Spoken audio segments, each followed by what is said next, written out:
une enquête a été ouverte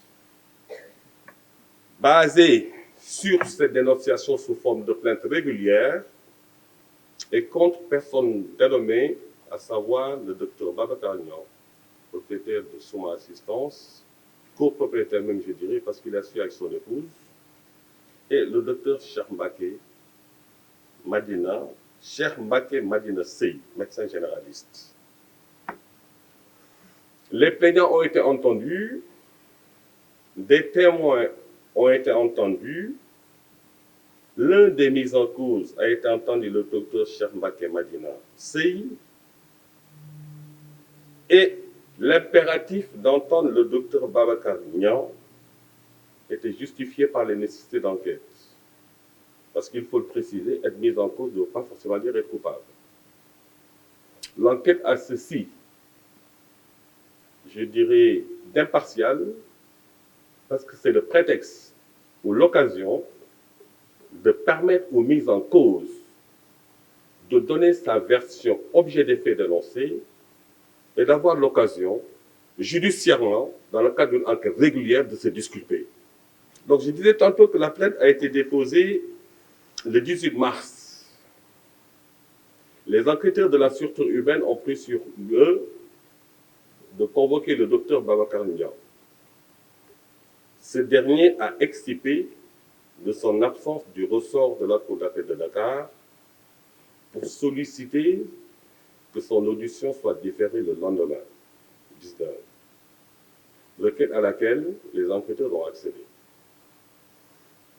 Le 19, convoqué à nouveau, le docteur Babacar Niang a laissé entendre qu'il était en déplacement dans le Fouta, particulièrement dans le village de Médina Ndiagbé. Et invite lui a été encore fait de venir déférer à la convocation, eu égard aux nécessités d'enquête, parce que sa déposition demeure essentielle pour situer les responsabilités dans cette affaire. Le 19, le docteur Babacar Niang avait promis de déférer à la convocation des enquêteurs le même jour, parce que Fouta, Médina Ndiagbé serait à 90 km ou 91 km après Saint-Louis. Le 19, le docteur Babacar Niang ne s'est toujours pas présenté. Toutes les personnes mises en cause ont été entendues, notamment le docteur Cheikh Mbacké Madina Sey. Le 20, sur mon intervention, le procureur de la République a pu devoir lui décerner une convocation pour être entendu.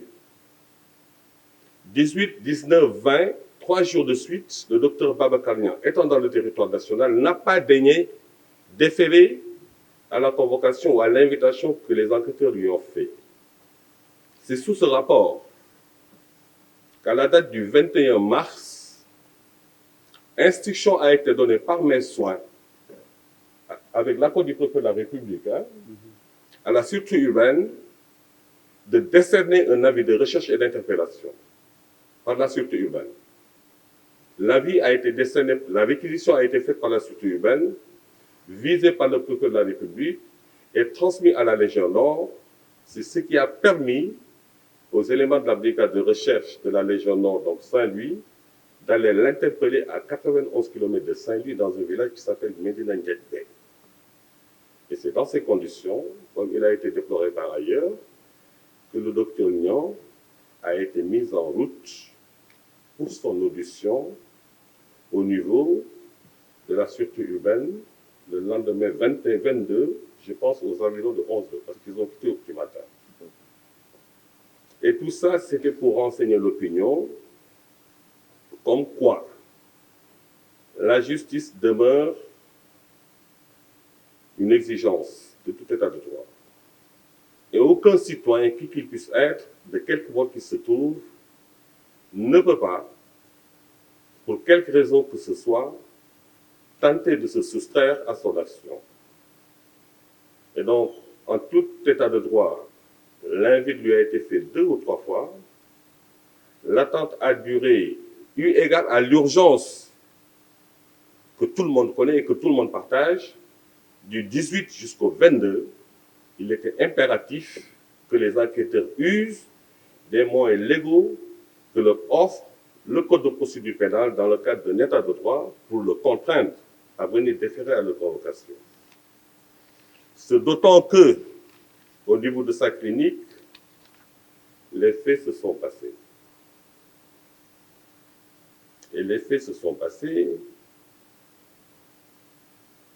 On ne va pas revenir sur le déroulé de la prise en charge de la victime Mamadouli depuis le lieu des manifestations à bord de l'ambulance de son assistance jusqu'à sa conduite à la clinique où ses parents se sont présentés et se sont acquittés, une clinique privée où les soins sont payants, et se sont acquittés de toutes les charges financières relatives à sa prise en charge. C'est ainsi qu'à sa conduite, il a été consulté, un diagnostic a été posé,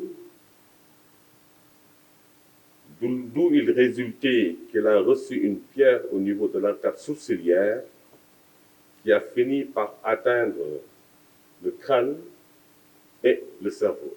Et donc son pronostic vital était engagé. À la suite de ça, le mode de fonctionnement de la clinique souvent est de recourir à des sachants, des spécialistes, si toutefois le diagnostic d'un patient le justifiait.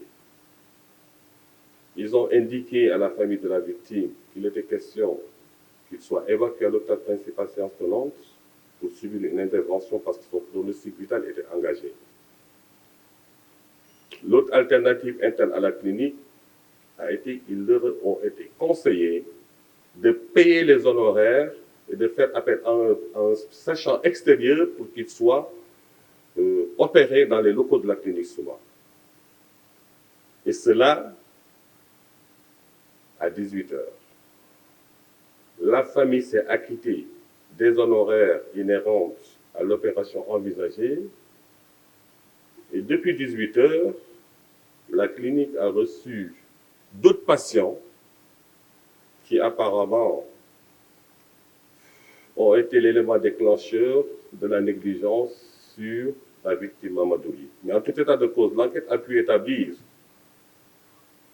que depuis son évacuation à la clinique, son pronostic vital était prononcé. De 18 heures pour le moins, je dis bien pour le moins, parce que 18 heures est l'heure à laquelle il avait fait le scanner et que l'éventualité de le référer à l'hôpital principal pour une intervention pour le sauver était une nécessité. Tout ce que je dis est renseigné sur le procès verbal régulier et sur les auditions à la base des constellations. Depuis 18 heures jusqu'au lendemain à 17 heures, Mamadouli était laissé en rade à la clinique. Il n'a été consulté par aucun médecin. Il n'a été soulagé par aucune sage-femme, encore moins des aides-soignants.